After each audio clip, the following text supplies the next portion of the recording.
balik lagi di channelnya Dinar Hair. Kali ini mau nyambung bahasan yang sebelumnya tentang kenapa sih kalian teh? Kalian.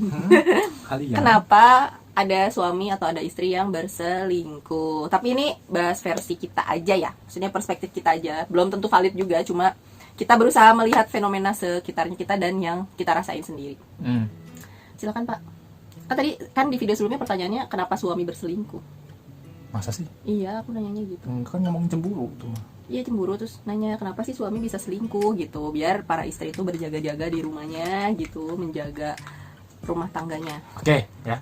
Kita awali pembahasan kali ini dengan pertanyaan. Oke. Kita balik lagi ke game jawab jujur ya. Kita tanya masing-masing. Kita tanya masing-masing ya. Sebenarnya pernah ada perasaan ingin selingkuh nggak setelah menikah? Siapa dulu yang jawab? Ya enggak dong. Sweet. Tuh, silakan jawab. Ulang. Pernahkah terlintas untuk selingkuh setelah Terlintas ya, maksudnya Ya. kepikiran. Ya, Pernah. nah, oke.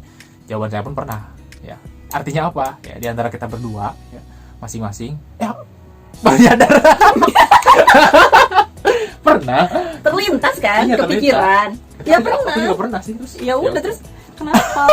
Biasanya ada perasaan terlintas kayak gitu biasanya ketika lagi ada masalah. Maksudnya ketika ada rasa kecewa sama pasangan kan otomatis kita jadi membandingkan dengan orang lain gitu, dengan apa yang kita lihat di sekitar yang mungkin terlihatnya lebih baik, lebih oke kan jadinya terlintas kayaknya kalau sama dia ya bisikan-bisikan setan kayak gitu pasti ada lah. Oke, ya. Pasti ada juga kan? Iya, emang ada. Sama siapa? Enggak, kenapa sama siapa? Ini masih game jawab jujur loh. Enggak, ini ngomongin bukan game jawab jujur. Ya, Terus artinya apa? Ya, karena pertanyaan tadi sebenarnya saya rasa bisa menggambarkan kondisi pasangan yang lain ya. Setiap orang punya potensi untuk selingkuh. Itu. Potensi, ya saya yakin. Dan itu, ya. Kenapa? Ya karena manusia ini makhluk sosial. Ya. Kita saling membutuhkan satu sama lain.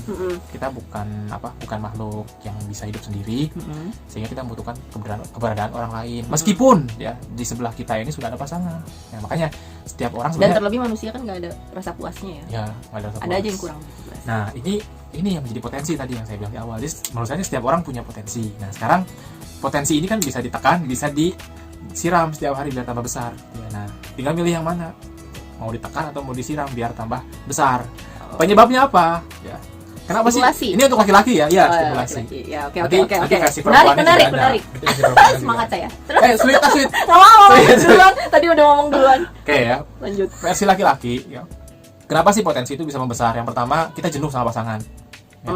Jenuhnya ini bukan dari sisi apa? Bukan hanya dari sisi bosan lihat mukanya tiap hari. Ya, karena gini, secantik-cantiknya wanita ya, kalau dia setiap hari kita ketemu, setiap hari berinteraksi, ya, setiap hari tinggal bersama, ya, pasti rasa jenuh itu ada. Gitu. Pasti rasa jenuh itu ada. Gitu.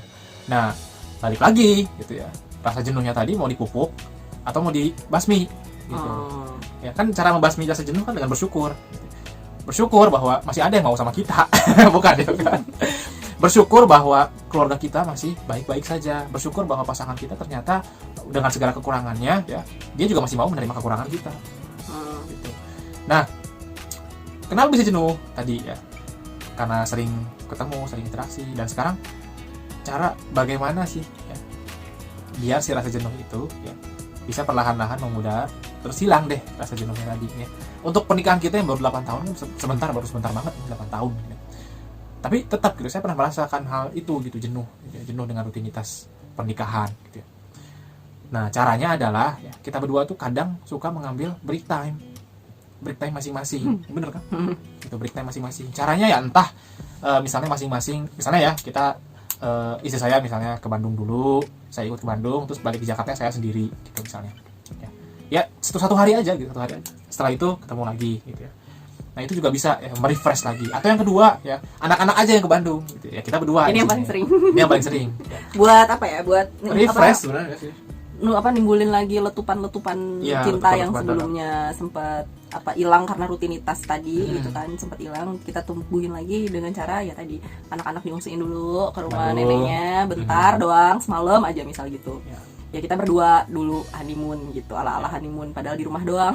Tapi kan kalau berdua beda ya gitu, nggak ada anak-anak tuh nggak ada yang dipikirin, lebih tenang. Ya. Dan itu selalu berhasil. Oke. Itu ya, jadi bagaimana cara mengatasi jenuh. Karena jenuh ini jadi alasan yang pertama menurut saya kenapa orang bisa selingkuh. Nah, alasan kedua ini karena faktor eksternalnya tinggi. Stimulus tadi ya. Ya, stimulus ya. Karena yang namanya naluri ya, perasaan, ya, naluri berkasih sayang ya. Naluri berkasih sayang ini kan stimulusnya dari eksternal, pihak luar. Iya, pihak luar gitu. Jadi ke-trigger ya. Lelaki akan ke-trigger saat melihat lawan jenis yang menarik. Ini pun berlaku untuk binatang, ya bukan cuma manusia gitu. Dia akan karena lingkungan. Itu nanti salah satu faktor lain gitu ya. Jadi faktor eksternal yang membuat naluri berkasih sayang ini menjadi meletup-letup lagi dengan orang yang bukan pasangannya. Nah, ini karena fisik orang lain lebih menarik. Banyak, bukan cuma fisik ya, tergantung orangnya, tergantung laki-lakinya. Ini kita lagi bahas perspektif laki-laki. Tergantung laki-lakinya gitu. Ada laki yang melihat fisik ya, dan kebanyakan ya, karena laki itu makhluk visual. Kebanyakan dia melihat fisik. Tapi ada juga yang melihatnya dari sisi lain, misalnya apa sih istilahnya yang orang tuh jatuh cinta sama orang yang cerdas gitu, yang intelektualitasnya tinggi. Itu ada istilahnya apa ya? Ada istilahnya. Ada. Jadi ketertarikan terhadap lawan jenis karena intelektualitasnya tinggi dan misalnya diajak ngobrol ilmiah, diajak ngobrol serius tuh nyambung gitu. Bisa intellectually attractive gitu bahasanya, sampai ada yang nyebutin. Atau karena pengaruh atau dan ininya apa? Pesona ya. Bukan pesona dalam hal fisik ya, tapi pengaruh dan pesona dalam kayak misalnya orang-orang yang punya pengaruh secara politis misalnya, atau orang-orang yang punya pengaruh secara sosial. Jadi kalau dia ngomong, orang lain itu bakal dengan mudah sependapat gitu. Ini itu bisa jadi potensi selingkuh juga. Iya, karena tertarik gitu, karena dia terbawa auranya gitu. Auranya. Jadi si wanita ini tuh menurut dia seperti alpha woman. Alpha woman. Ya, tapi ini baru tahu saya. Tapi ini kecil sih persentasenya gitu. Karena saya pernah merasakan gitu. Merasakan tertarik sama lawan jenis ya, karena personanya dia. Bagaimana cara dia mempengaruhi orang lain dari apa yang dia katakan dan apa yang dia perbuat gitu. Jadi orang tuh kayak yang kehipnotis, tapi bukan secara fisik ya. Bukan secara fisik. Itu tadi ya, aura. Ada ya. Udah video ini saya interogasi orangnya siapa? Lupa siapa yang gitu ya. Ada. Sebelum nikah. Iya, sebelum nikah. Oke, lanjut. Itu yang ketiga ya. Jadi nggak perlu diinterogasi ya. Iya, nggak bisa kalau sebelum nikah aman. Itu ketiga ya? Ketiga. Yang ketiga apa tadi? Tadi karena persona. Persona. Nah, yang keempat ya, yang keempat ini karena faktor kebutuhan. Ya, misalnya gini ya. Faktor kebutuhan uang misalnya. Ya. Ini dia akan menjadi laki-laki akan mencari. Iya, biasanya perempuan yang ada loh laki-laki yang jadi apa sih namanya? Itulah. Pip gitu ya. Karena istilah apa? Sugar. Tapi kan ini konteksnya udah berkeluarga ya. Bisa. Serius. Bisa. Jahat banget. Karena gini, itu tadi ya, kalau yang faktor ini itu karena perpaduan antara ya jenuh sama pasangan, tapi ada kebutuhan lain juga yang mendesak gitu. Parah. Jadi ini dari berbagai sumber ya. Dari berbagai sumber orang yang cerita langsung. Bukan orang yang saya kenal, yang saya baca. Berbagai sumber. Jadi kebutuhan dia akan misalnya, mohon maaf nih, misal kebutuhan dia akan pemenuhan kebutuhan biologisnya dengan pasangan yang lebih agresif atau dengan pasangan yang lebih menantang.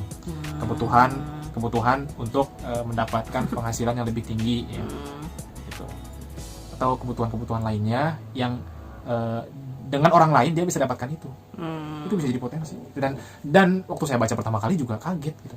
Bisa ya jadi bikin orang buat selingkuh. Itu ngeri juga sebenarnya gitu ya. Dan yang terakhir karena dia merasa minder dari status pendidikan, minder dari gaji. Terus selingkuh? Karena gini, lelaki ini dia punya ego, ya. Ego sebagai lelaki yang membuat dia merasa saya yang harus mengayomi wanita, harus mendominasi sesuatu, atau bahkan mendominasi wanita. Gitu ya. Karena tidak bisa mendominasi istrinya, dia mencari perempuan lain yang bisa dia dominasi. Gitu. Bukan gitu sih kata-katanya. Kata-katanya bukan gitu. Apa? Ya emang gitu sih, tapi nggak sefrontal itu gitu ya. Misal ya, contoh sederhananya gini, gitu. Lelaki yang lelaki yang pendidikannya lebih rendah dibanding istrinya, sehingga penghasilan dia lebih kecil dibanding istrinya. Dia minder, terus dia merasa bahwa dia nggak cocok sama istrinya itu terlalu tinggi. Gitu. Bukan cuma gajinya terlalu tinggi atau pendidikannya, tapi paham. Bahasanya, cara komunikasinya gitu. Sehingga dia mencari perempuan lain yang levelnya mungkin bisa bisa dia ikuti gitu ya. Bisa di bawah dia. Nah, berpaling lah gitu. Ini ada loh dan aku baru tahu. Apa ya? Aneh banget serius. Aneh. Ya kenapa nggak diusahain buat berkomunikasi sama istrinya terkait masalahnya dia punya itu gitu ya. Ya kalau itu jadi masalah itu jangan nikah sama perempuan yang pendidikannya lebih tinggi dong. Ya bisa jadi perempuannya. Kalau dia ngerasa dia nggak kuat. Bisa jadi istrinya ini pendidikannya dilanjutin setelah menikah. Gitu. Dan bisa jadi rezeki istrinya lebih bagus gitu. Jadi setelah menikah kuliah lebih tinggi, intelektualitas yang bertambah, gajinya juga lebih bagus, rezekinya juga lebih bagus dibanding suami. Dan suami merasa insecure. Iya, tapi aku pernah baca juga ya. Ada yang kayak gitu. Sampai akhirnya benar. Jadi suaminya satu cerita dan itu ramai banget ceritanya. Suaminya jadi selingkuh dan memilih yang lain karena ngerasa istrinya terlalu powerful. Ya, betul itu. Karena gini ya. Ini terlepas dari istilah-istilah patriarki atau equal rights untuk wanita. Kita nggak bahas itu. Kita nggak bahas itu ya, dan kita tidak tertarik untuk membahas itu. Betul. Gitu. Dan yang ingin kita bahas di sini adalah ya, laki-laki itu punya potensi ke arah sana. Karena saya sebagai laki-laki merasa bahwa ada ego yang membuat kami laki-laki kalau fisik istri biasanya jadi masalah nggak sih? Itu yang pertama, alasan yang pertama tadi yang paling banyak. Yang pertama kan bosen dengan fisik istri, bosen dengan. Kalau ini kan kayak kecewa gitu loh, yang jadi sebelum nikah kan badannya ya masih pada kenceng gitu kan, terus pas udah nikah melahirkan hamil otomatis kan pada kendor di mana-mana, pada kendor di mana-mana, terus sampai akhirnya suami ngerasa kayak oh my god kok jadi kayak begini gitu, terus sampai di titik kayaknya tidak bisa tersalurkan ke istrinya lagi gitu, sampai akhirnya dia cari yang lain. Itu bisa banget ya? Bisa banget. Karena gini kan nggak ada habisnya gitu keinginan manusia, bukan cuma laki-laki, keinginan manusia itu nggak ada habisnya. Dikasih emas gunung mintanya satu dunia gitu ya, dikasih wanita yang cantik setelah menikah dan punya anak menjadi tidak menarik tinggal itu banyak. Tapi aku pernah baca kalau itu banyak kisah nyata juga yang gara-gara hal itu dia akhirnya menikah dengan yang kedua kali, lalu lebih muda, lebih segalanya lah dari istrinya yang udah puluhan tahun nemenin, dan udah nikah dia jadi ada kesimpulan, si suaminya bilang pas udah nikah juga jadinya kendor-kendor juga sih. Iya. Kata dia karena sama, hamil juga, ngelahirin juga gitu, dan jadi sama juga nggak kayak dulu lagi. Jadi ya memang jadinya nggak ada habisnya kalau ngomongin fisik mah ya. Nah makanya kalau yang pengen dapetin yang bagus-bagus nggak akan kendor-kendor lagi. Iya, aku suka kalimat maaf dipotong. Apa? Aku suka kalimat dia waktu suatu hari aku pernah protes tentang keinsecurean tubuhku ya, gara-gara udah menyusui, melahirkan 2 anak laki-laki pula gitu, yang bener-bener ngabisin badan ibunya banget lah gitu. Terus aku insecure, aku tanya gitu ke dia, gimana nih gitu kan, terus jawabannya tuh kata dia gini, yang digedein tuh kalimatnya maaf ya, yang digedein tuh bukan ukurannya tapi rasa syukurnya, kata dia. Terus aku langsung terus langsung kepikiran, kayak langsung deep thought gitu. Iya bener juga gitu, memang yang diperdalam itu adalah rasa syukurnya. Kamu pernah hilaf loh ngomong kayak gitu. Ini lagi inget-inget nih. Dia ngomong kayak gitu. Dan itu kayak langsung ya juga, berarti aku ke dia pun harus sama gitu, mandang fisik pasangan tuh gak akan pernah ada habisnya, karena memang manusia kan dengan bertambahnya umur kan pasti performa tubuhnya makin lama makin turun gitu. Dan kalau misalnya rasa syukurnya gak ditambah, bakalan terkikis terus, jadinya gak akan pernah ada rasa puasnya deh. Betul. Gitu. Jadi kita harus saling mensyukuri satu sama lain. Syukurin. Oke ya. Itu udah dari sisi suami. Makanya banyak suami yang kalau misalnya dia selingkuh ya, biar selingkuhan ini nggak jadi kendor juga, misalnya kayak istrinya misalnya, kan alasan dia selingkuh misalnya aduh istrinya udah tidak menarik lagi, udah kendor, dia nyari selingkuhan. Bukan cuma dimodalin, tapi ya bukan buat dapetin anak dari selingkuhannya. Ya kenapa nggak modalin istrinya aja ya, biar jadi tambah lebih cantik. Emang dasar aja ya, kalau menurut aku sih laki-laki yang selingkuh itu memang udah nggak benar dari awal mulanya dia memulai pernikahan, niatnya pasti udah nggak benar.